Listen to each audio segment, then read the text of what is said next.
how's it going, guys? This is Dr. David here with SHARC Doc Talk. Today we have Alvin instead of Doc T today. Hey. Mainly just because Doc T is actually traveling to go with the Chargers today for their away game, so he has to set up for that over the weekend. But we also wanted to at least put out a podcast and not leave you guys waiting in the dark here for the weekend. So he's okay. It's just he's got to do work, right? Happy to fill in. Oh yeah, he's happy to fill in, and I've personally learned a bunch from Alvin too. So we're gonna dive into some fun stuff today. Not saying that we don't dive into fun stuff, but we're gonna dive into other stuff today where you can see some differences with how me as a chiro, sports med based and trained, and how Alvin as a PT will kind of view things on certain injuries or certain aspects of things here. So before we even get there, Alvin, how was your week? Did you have any fun things, or was it like a pretty normal week for you? Week was pretty good. Mm-hmm. I mean, I guess patient-wise, I had one of our football players got hit pretty hard, so that was kind of concerning to see. And he showed me some video, and I was like, "Oh man, poor guy." I don't know if I can ever have kids play football, but man, like I got to watch some of his games because it was streaming, and like I'm just the whole time like, "Oh my God, don't touch him! Please don't touch him!" And yeah.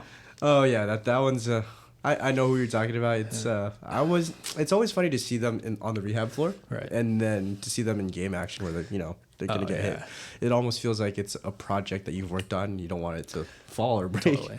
It is pretty cool to see him at a very high level sport, because like I only see him like within the confines of our clinic, but man, when he's in his element, it's like amazing to see what a true elite athlete can do, and it's amazing. Yeah, he's playing at he's playing quarterback at college level, right? Quarterback college level, yeah. Do you know what division he's at? Or? He's in the junior college level right junior now. College, yeah. He transferred from a Division I college and then transferred to a JUCO, and then he's planning to go back to Division I after. Oh, what? Yeah, well, Alvin's gonna help him get there as best he can. Oh yeah, and it'll be fun. Yeah. So if you're seeing this, obviously we can't see your name. Good luck. We're rooting for you. He ties into a couple things that patient does, and I'll get back to it after I talk about my week. But my week generally was pretty good. Saw more patients this week, so my hands have been a little bit more sore. So good. I had to talk to Doc T a little bit about like, okay, if my hands are sore after this many patients, is it a technique thing, or is it just because I'm not ready to do certain things? And we kind of talked about it. Technique was kind of falling apart toward the end because I was tired. So we're fixing up a couple things. Not that anything's bad. It's just I want to be in this game for a long time rather than a short time. I think there's also an overuse component too. Yeah. Like, I mean, it's like constant, right? Yeah. It's not like you had like a long break, especially if you have like back to back throughout the day. So it's kind of like you said, learning to protect yourself, don't buddy up your hands or whatever it is. I like to ice my hands like almost every day, just to kind of be proactive. It does feel pretty nice because it's mainly the thumb. Yeah. The thumb is the most compromising of the joints, as you know. And so I always do that. And then I do a lot of wrist extension and wrist flexion, like a ton, like 10 pounders, 15 pounders, and just every day, just get it really solid. It just helps with my grip strength, when I play golf, things like that. It just really benefits me. And so, funny story about golf though and wrist pain. Although this isn't what we're going to talk about today, but I remember last year I was actually having some issues with my wrist. I think it was because I was being dumb and I was deadlifting and I was dropping it fast, and the bar came back and hit me in the wrist. Oh, and I was kind of having, I wouldn't say really big problems, but enough for me to like take a pause and kind of say, hey, what's up with this wrist? Because I still have to work, right? Right. Didn't know what was going on, but I went golfing with you guys one day, and it was fine afterwards. Huh. So that's interesting. Yeah. I think it was just the pronation supination of the golf club, because I'm not a great golfer. I'm hitting the ball as hard as I can because that's kind of the person that I am. But it helped my wrist. So I'm not saying that golf is a therapeutic exercise for that, but it can be, I guess.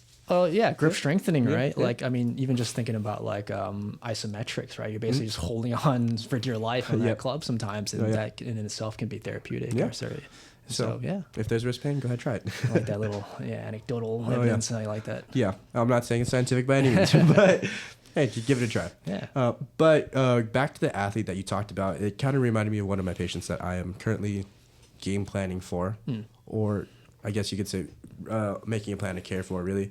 I have a 14-year-old basketball player that just recently suffered a complete rupture of her ACL. I've mentioned it in previous podcasts, but it's been about like 3 weeks, close to a month now. And your patient, actually, the quarterback, is coming back from an ACL injury, if I remember correctly.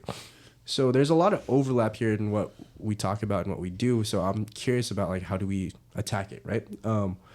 I think your athlete, he didn't come to you straight after. Did he come back to you after the ACL, or like right after, or was it sometime? Pretty soon after.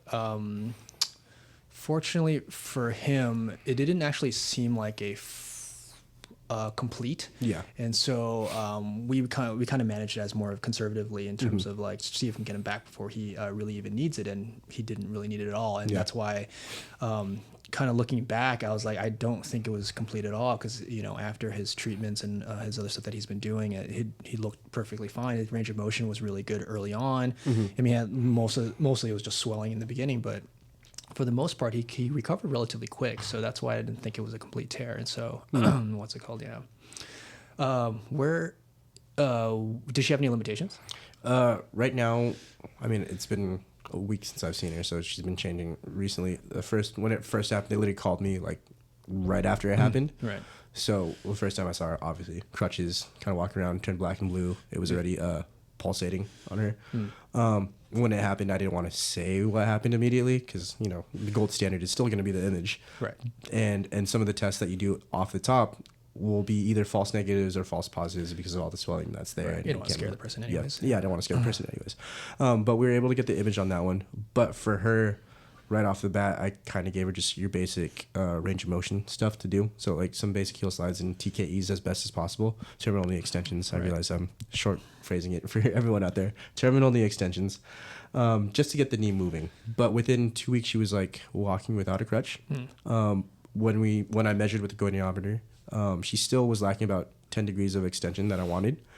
And I forgot how much flexion she not needed, but where she was at. I think she was at 100 degrees of flexion, 110 degrees. She was at 100. We were aiming for like 110, 120, around there. So she was lacking certain things there. And it was still kind of painful to move toward that. So yeah, that's where she was at the last time I saw her. She just got sick this week, so I couldn't. Okay, so that's some limit. It's just, and she's still swollen, I'm assuming. Yeah, when I first saw it, it was still, I wouldn't say like blown up, but it was noticeably swollen than the other one. Right. Yeah, and I think you're going about it the right way. Typically, like we had talked about before when you had mentioned about her.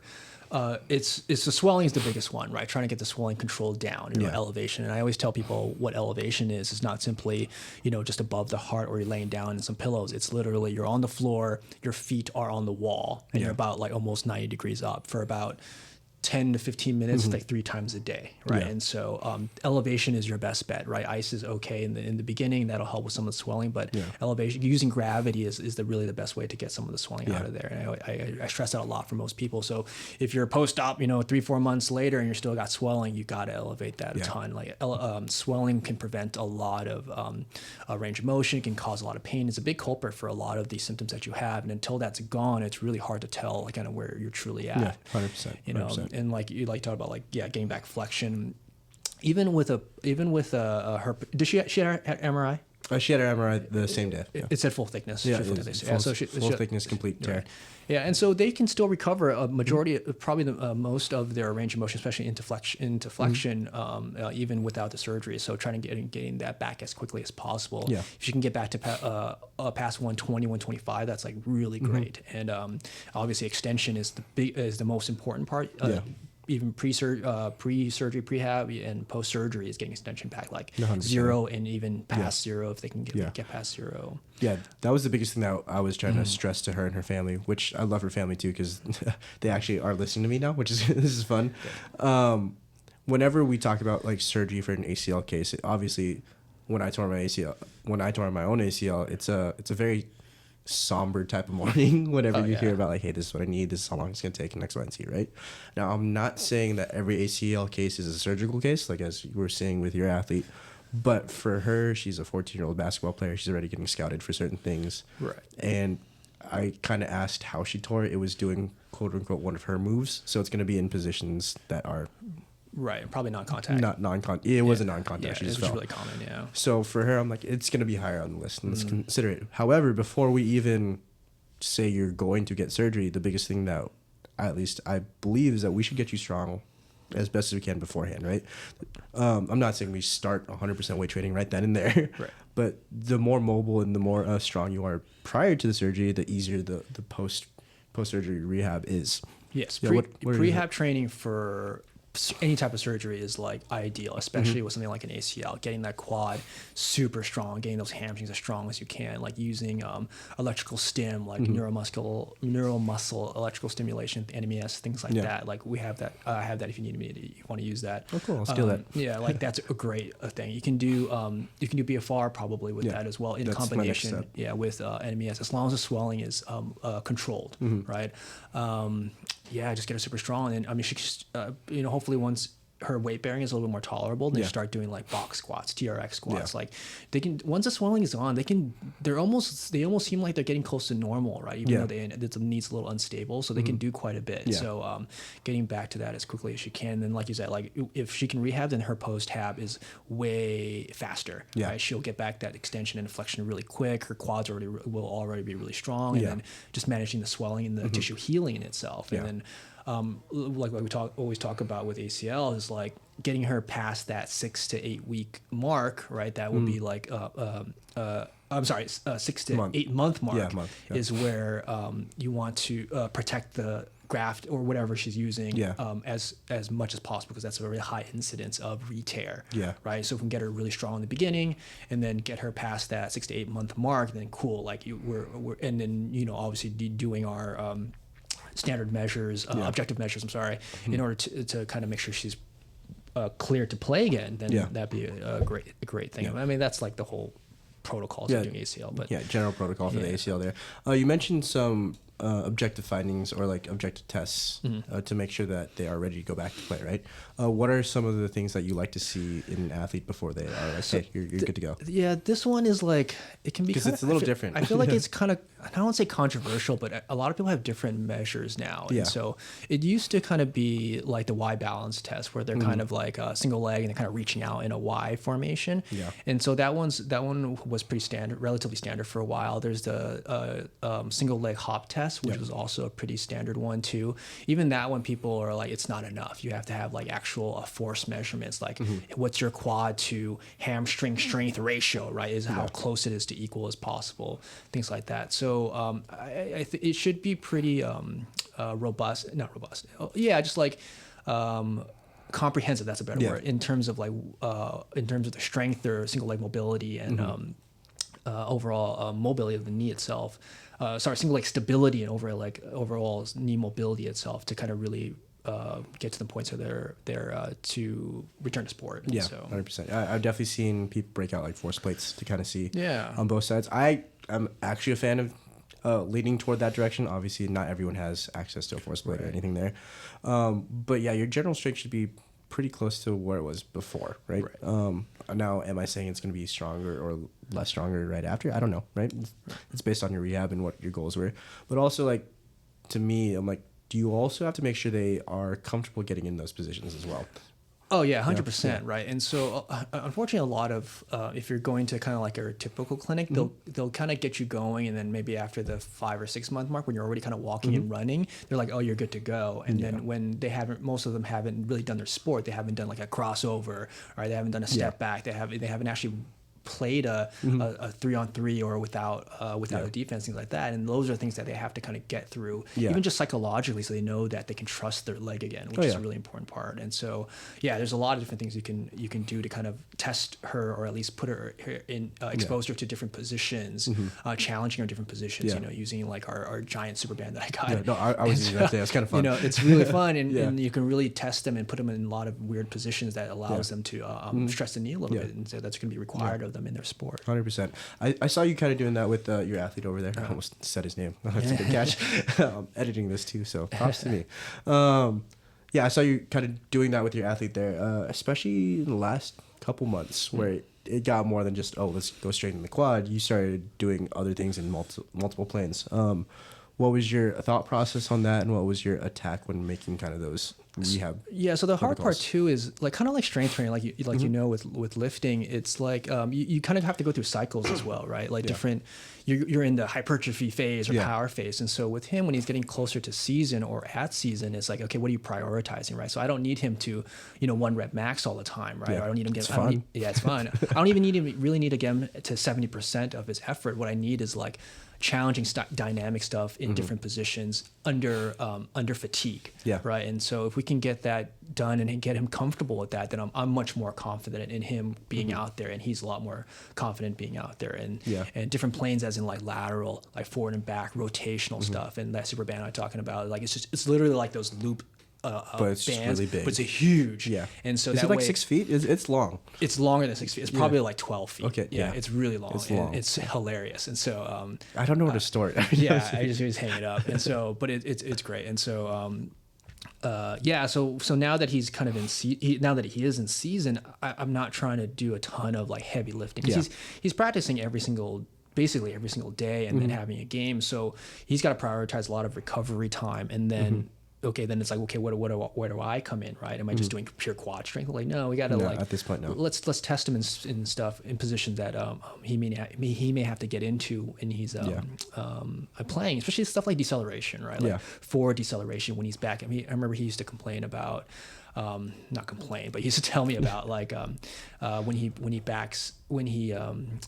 steps back, so when he does a drop, like a three-step drop or 7-foot drop, step drop. It's like his knee will extend, like hyperextend, and so like working on that. Okay, why is it hyperextending? Is that a quad dominance problem? Is it just like he has no proprioception, like understanding where his knee is in space type of problem? And so figuring stuff like that out at this point. And then once the season is over, then it's kind of like rebuilding again. Like I like how you mentioned the longevity of this all. It's not just like, okay, that 6 to 8 month mark is done. We started to do the athletic stuff, and now you're in season, then we're done. You're still continually working through everything, right? I know for me, I'm 4 or 5 years away from my tear. I'm still like working on other things because it doesn't feel 100% the same, but I'm still able to do everything that I need to. For him, because he's at the higher level athletics, like he still has to, if you don't mind me asking, right knee or left knee, do you know? Right knee. That he's right-handed as well, right? Yes. So he has to learn how to pivot and throw off that leg as well. And when we talk about the knee, obviously we know that it flexes and extends, but also it has to deal with some levels of rotation. And with that ACL as well, was it just that, or did he tear everything else with it as well? Like the triad that we talked about, it's the ACL, medial meniscus, and MCL. I think it was just that. He That's had some rare. I think he had some bone bruising, but I'm pretty sure. I don't remember, actually. I don't think the meniscus was involved, though, but he might have had some MCL. I think it was the probably MCL. Yeah. And so he might have some or it may have overstretched or may have bruised, but it had some swelling over there. I remember now, but fortunately for him, it wasn't like you said, the unhappy triad type of thing. Yeah, that's technically every time I hear one of them, I'm gonna go check for the other. Yeah. And that's actually I learned that from Alvin and also from my own experience, because when I tore mine, they just said it was an MCL issue, right? Which. Whatever, right? You know, like I said, orthopedic tests in the beginning aren't always 100% correct, although it doesn't mean we throw them out the window. It's you have other things kind of playing factor in there.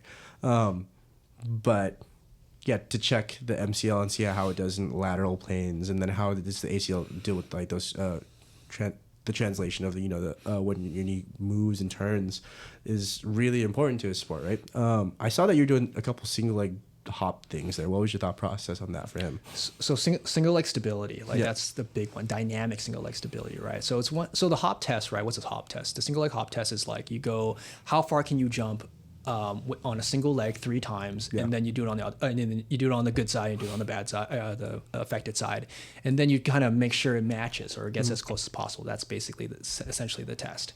And so sometimes you're in PT, you're kind of training for that test. You want them to pass that test essentially, right? And then same thing with his, he talked about like deceleration and pushing off. So we did a lot of, it's not lateral single leg push-offs, right? With that resistance band. And so it just gets them a little more comfortable on single leg activities. Like in PT, we tend to get focused on a lot of closed chain meaning like both their feet are on the ground. Yeah, because it's both feet. It's safe and things like that. But the demands of the sport are different from the demands of regular life. And so they have to be able to tolerate those things. And if you're not training for that or not preparing for that, then you kind of run the risk of like them having to figure that out on their own, or potentially them hurting themselves again. And we don't want to do that. We want to cover as much of our bases as possible. And like we talked about, like this, where we are in the season of his rehab, or a season of his training now, it's like that dynamic single leg stability. So we do a lot of single leg stuff, even just something simple like a single leg RDL, right? Yeah. Right.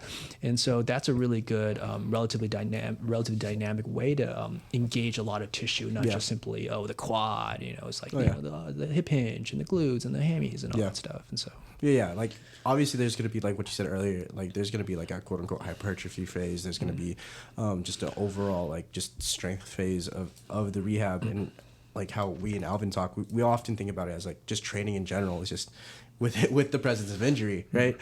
For one of my patients right now, she is, I want to say like, we had a joke about this because our ACL tears were like at the same time, roughly. So it was like also 4 or 5 years ago. But for her, she's trying to get into like lower levels of professional soccer because she has all the contracts and everything, all that. But she's also kind of scared for her knees because she's actually blown out both ACLs. I know. We had a hard time on that one because that one's rough. But for her, like she's strong, but she doesn't know how to stop herself, right? So in some ways, like, we're still going to do all the other things, but we have to put it in precarious positions. So today it was a lot of like RDL into a bound into a jump, well, bound into like a stop, right? And making that as quiet as possible, right? Rather than it just being a really loud landing situation where all that force is going up into the system and not being dispersed across the muscles there. But that's important for your sport, right? So in some ways it looks really dangerous because, you have to be ready to go in certain positions. I saw that you were preparing, I almost said his name again, that athlete for that. Is there any big challenges that you've seen when doing quote unquote more dangerous things? That's a good question. I mean, I think pain is number one. It shouldn't have pain at that point. And then just looking quality of movement, right? How shaky is it? How confident are they? Are they like, it's a really different from right to left? I mean, you just have to progress. Like, putting yourselves in their shoes, right? Like, if you go from like a small movement, like being on the table, to a big movement where you're on your feet, being like jumping and things like that, single leg jumping, like it's quite a big jump. So how do you, as a practitioner, how do you progress that, right? Like, how do you scale that thing? CrossFit does a good job of learning how to scale. If you can't do a certain movement, you can always scale down to do a different movement that's similar and can still stimulate a similar type of movement patterns or strengthening. And so being really good at progressions is really important. A good one, we may have done it before with you, is like with that long band. So if you have the long band kind of behind you and you step back, because it's going to pull you forward, you basically just do a lunge forward. And you've probably seen me with our football player do that. And so it forces them to go forward, but it because of the resistance, it's a lot more force that's required of you to decelerate. And decelerate is one of the first things, at least I feel like, in dynamic stuff that you have to learn to tolerate before you go back to sport. Is that deceleration. Like it's always easy to generate force, but you have to learn how to stop yourself, especially in sport, right? When we talk about non-contact injuries, that's actually a lot of times where someone gets injured on the land, on something where they're just putting their foot out and then all of a sudden they turn. It's not necessarily, it could be a biomechanical issue that's a part of it, but really we have to learn how to throw them the brakes so that the other tissues don't. It's a motor control problem. A lot of times a big motor control problem. And then there's mine that was traumatic. Someone fell on the leg, so I can't. Oh, is that what happened? Yeah, that's what happened to me. Someone fell on my leg. I can't. Oh, this is basketball. The second one was basketball. The second one was basketball. I've messed up my knees multiple times. We don't talk about that one. But the initial ACL tear was I was in a class and jiu-jitsu class, and someone fell on the leg, and the rest is history. That's rough. So it wasn't anything that I really could control at that point. It just kind of happened. But in terms of your non-contact injuries, like my patient here, and was yours non-contact, or do you remember? I believe it was non-contact. We'll assume it's non-contact, right? Those ones, they can come across from certain signs and symptoms beforehand. Like, did they overwork beforehand? How was their season like? How was their sleep like? All the major things, the small minor aches where it's like, hey, we never addressed this. This is where it can lead up. For like those aspects, what are like your quote unquote red lines for a patient where it's like, okay, this is how I'm feeling. You may get injured. Does that make sense? Like a red flag? Yeah, your red flag. Oh, that's a good question. I feel like I'm kind of all over the place. I'm just asking. Injury prevention is also one of those really tricky subjects in terms of like, oh, can you really prevent injury, right? Yeah. Like, I think we can prepare ourselves as best as possible to recover well from an injury.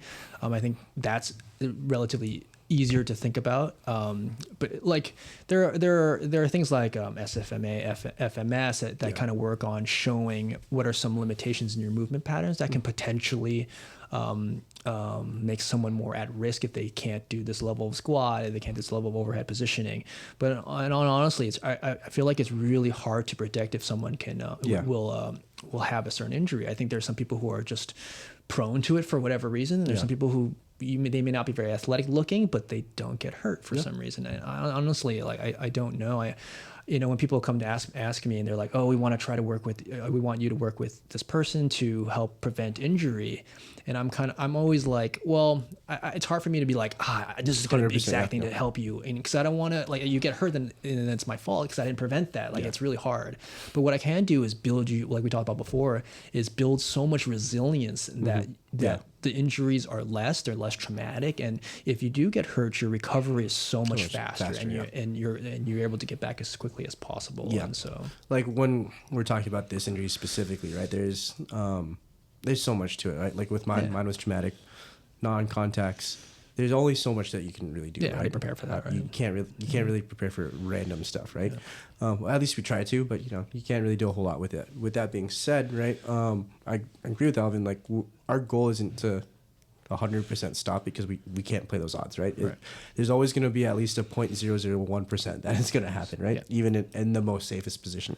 But what we can do is in those other 5, 10, 15% make you more confident in those positions and also stronger in those positions so that 5% is now 2%, right? One thing that I like to check in on athletes especially where it's like, a non-contact injury could eventually happen is just like, where are they at in terms of like where they're at mentally, where are they at in terms of workload overall, and where are they at in terms of just nutrition and sleep. Usually when we see a very traumatic injury like an ACL tear or just an Achilles tear, not to tangent off of it, but like the bigger ones, was potentially a nagging injury beforehand where it was just quote unquote calf tightness or like, my knee was kind of sore. And then 2, they're playing more often than what they've normally have in the last month or 2 or 2.5 months. I hate to always bring up these ones, but like Derrick Rose is one of them. He was actually, funny enough, he was the one that wanted me to get into sports medicine because of that whole saga there. But for him, he was playing a lot of minutes under that coach. And then first round of the playoffs, tore it, right? Granted, he's also a very explosive guy, so there's other factors in there, but I was kind of curious about that one. Like, is it just because they are doing too much or not? And then whenever we see like a Kobe Bryant type of injury, he was also playing a lot more that season. Yeah. So whenever we talk about injury prevention, I actually dive down that one. I'm not saying stop your sport, right? But what I am saying is kind of monitor how much you're doing. Right? Yeah, I think there's also the idea of like how hard you train is also how hard you have to recover. Yes, 100%. Right? Yeah. And so if your ratio to training and recovery is really off, then I mean, just simple overuse is gonna be a big problem, right? Mm-hmm. Achilles tendonitis, shoulder tendonitis, right? And so how are you recovering? Like David was saying, like sleep. A lot of guys just don't sleep very well. Yeah. Nutrition is always a big thing. It's just like they just eat whatever is available because it's quick and easy. Maybe they're going out a ton. Eating bad stuff, and so maybe athletes. A lot of sugar. Things like that. And so you're not putting your body in an environment where it can recover really well. And then all of a sudden you have to perform again. And then like even just general stressors like life, maybe you have a family, maybe you're in school, you're in college, you're in high school, you're dealing with stuff, girlfriends, husbands, wives, whatever. There's so many different factors to what can cause or what can contribute to particular injuries. And so we want to try to look at a person as a whole person and try to address as much of we can control as possible. There's things you can't control. You can't control someone freaking falling on your leg, right? But you can control what you put in your body. You can control how much you put time into recovery. Are you using it? Are you doing an ice bath? Are you in a sauna? Are you getting a massage? Or sleeping? And a lot of these requires resources, but something simple like sleeping, like you said, right, is a really big deal. Drinking enough water. A lot of people don't drink any water. Yeah, I haven't been. I've been really bad. Yeah, neither do I. And so, or like guys will go through entire practices without drinking any water, and all of a sudden they're cramping cramping. That's a big problem of my volleyball group. Is, man, they cramp all the time because they're so intense. They'll play in a tournament and they're just so hyper focused on trying to hit as hard, jump as hard as possible, and all of a sudden at the end of the day they just can't walk anymore because they don't drink water. Yeah, something simple like that. And so, making sure you get being a full. Take into account to your whole everything in order for you to be as best of an athlete as possible. 100%. Especially when we talk about like not necessarily traumatic, but like a big injury like this, like we can't, like honestly, we can't 100% prevent it. I wish we could. That's just a part of life. But what we can do is control the other factors that could lead into it, right? And that's really our goal when we talk about prehab, where you want us to protect it, or right afterwards, like since it's already happened, how to get you back, right? It's all, everything that we talk about with stopping the injury, it still applies when it already has happened to help you recover and heal that thing. So like the sleep is a big thing right after surgery or right after tear. Where's your nutrition at? Just because it'll help with that overall. All right, so we've talked a bunch about the ACL, what it does, how to prevent injury, quote unquote prevent injury, or rehab it back together. Obviously, it feels like a very grim subject, but what are some of the biggest wins that you've seen from helping someone get back on the field? Obviously, that's a win in itself. Right, that's probably the biggest one. Them playing their sport again, which is huge, because it's a very long process, right? Yeah. It's ideally it's a year plus for full recovery. So I know some people come back pretty quickly, but true graft healing and true graft absorption into whatever the knee takes a year for it to happen, maybe even a year and 2-3 months, right? And so that would be the most ideal. But seeing them get through that whole process, going from like, man, I can't bend my knee and it's completely swollen in a giant brace, to like, now I'm going to a full sport, like watching football, which is very dynamic, can be pretty violent at times as well, but they're able to do it. And so that's really cool. Basketball, same thing, volleyball, all these really dynamic stuff. Like for me, I mean, obviously I agree with all that, just to see someone, like take their first jump shot again after everything, or go out for a sprint. But really my favorite one is actually when they first get to walk again. Walking and running are really big deals. Like right after the crutches, and they're a little scared and they go for it, and then that face that they get when they can take a couple steps. Obviously not a perfect walk yet. It's a little bit of a limp, more than a little bit. It is a limp. But the confidence that they're gaining back there is really a huge win for me, just because I remember that for myself to not have to use crutches anymore. It was such like a mental relief. So that's actually like my favorite milestone, just to see them walk. I like that too. That's a great one. Walking, I think your first jog is a really big deal, because now it's like you're kind of like single leg stuff now. Oh, that's really awesome. So I feel like in terms of the ACL stuff, we've kind of beat that dead horse for a good amount of time, actually. So if you really have any other questions about it, I know we're not as entertaining as Doc T when it comes to jokes. We're more straightforward here. But if you have any other things that you wanted to learn about, go ahead, leave us a message, and we'll talk about it. We could talk about shoulders a different time. That one's complex and not complex at the same time. I hate it, but I love it. Whatever sport that you're into. You have anything to add in here? No, that was good. I mean, like I said, ACL can be pretty complicated, but at the same time, like it's a good journey for everyone. Oh, and I would say, it's a really interesting journey for sure. You're like, it's a lot of maturing, a lot of mental strength that's required, and so not just simply the physical healing part. Do you have any big takeaways that you've learned or added to this? From being here, or just from here? Those last couple. I think it's good to see kind of your growth in terms of like where the type of patients that you're seeing, and the rehab that you're going to be exposed to, and the type of exercise that you're going to learning, and that you're already learning, that you already know, and then how do you use your past experience to help other people, and that's going to be really important, and especially like when you start to get your niche of people, right? Like if you want just the powerlifters or just like that group of people, like you're gonna your wealth of experience and knowledge in the rehab setting is going to take you pretty far, or really far, and then you're going to be a really not that you aren't already, but within that community as well, which is a very trusted source, and which is really important, because not everyone has a resource to go to figure out what's wrong with them, or how to do this, I'm hurt my back doing this, and how do I get back to that, right? Usually they just have to go to their primary care, and then go to maybe like their referred clinician, and maybe they don't even have a squat rack in there, and so it's like you're not going to get as much as you would need for your particular sport. But you being here is already a great resource for the community. And so that's going to be really important. And as you continue to grow, it's going to be really cool to see the knowledge that you're gaining. And then you're already teaching me stuff. And so like the more that I learn from you, it's going to be really fun too. Cause then I want to keep learning. I want to keep stealing information from your brain and what exercises you do and how do I do that? How do I train this? And so that's going to be really important, really cool to see. Yeah, 100%. I've 100% told everyone in terms of like the ACL stuff. Obviously, like I've lived through it. I kind of know how it works, but I've also stolen so much from you. And so I wanted to talk to you about this, not talk to you, but talk about this with you on this, just because it gave me a framework to kind of run through. Just even to just retouch on like the markers, what to look for and everything like that. Like, was it in the back of my head? Probably, but just to see it from like your perspective, even T's perspective, I'm pretty sure he has a bunch on that too.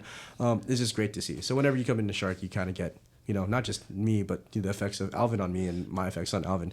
He has better effects on me than I have on him at this point. I'm still doing dumb stuff out there in terms of weight, but it's fun. It helps me too. Like it forces me to have to remember some of these things. Because let's say I haven't seen a particular injury for a while. I'm like, oh yeah, we used to do this, we used to do that, or this would work too, and this would work too. So it's always good to kind of cross like hear about like, okay, what are your experiences? What are my experiences? And then like it brings up other memories or brings up knowledges that I didn't know I had. Like, oh yeah, we did this, and then I can go like, oh, Nandi's actually really good at something like this, and then we can talk to Nandi or Dr. Tom, and so it's really fun when you have a large group of providers that can have so many different experiences, 100%. Like. 100%. And with different types of populations, and so you can take upon versus just having like I gotta find it on the internet or I gotta read a book on this stuff, and so that way you don't feel alone, right? Because a lot of times if you're kind of on your own, maybe you're just running a practice by yourself, like who do you talk to, right? Like, especially it's hard to just like call someone right away, but you know Dr. David's like down the hallway, and I can just get like, hey, like what do you think of this? Can you do this for me? Like, and so. 100%, yeah. So whenever you come here to get treated by either one of us, it's definitely a group effort. I've asked Alvin a couple of times, like, hey, I think this is what's going on. I don't know. What do you see? And he's asked me a couple of times on terms of like low back stuff too. Yeah, we've done that. So I guess we can wrap this one up, put a bow on it. Yeah, I don't feel like we need anything else to do. Happy to get him on another one. We'll see if we can get him on a couple more, even Nandi. So if you, like I said, if you have any questions, go ahead and send it over. We'll see if we can answer them, and we'll kind of go from there. This is SHARC Doc Talk. This is Dr. David. And Dr. Alvin. And you guys have a great rest of your day. Peace.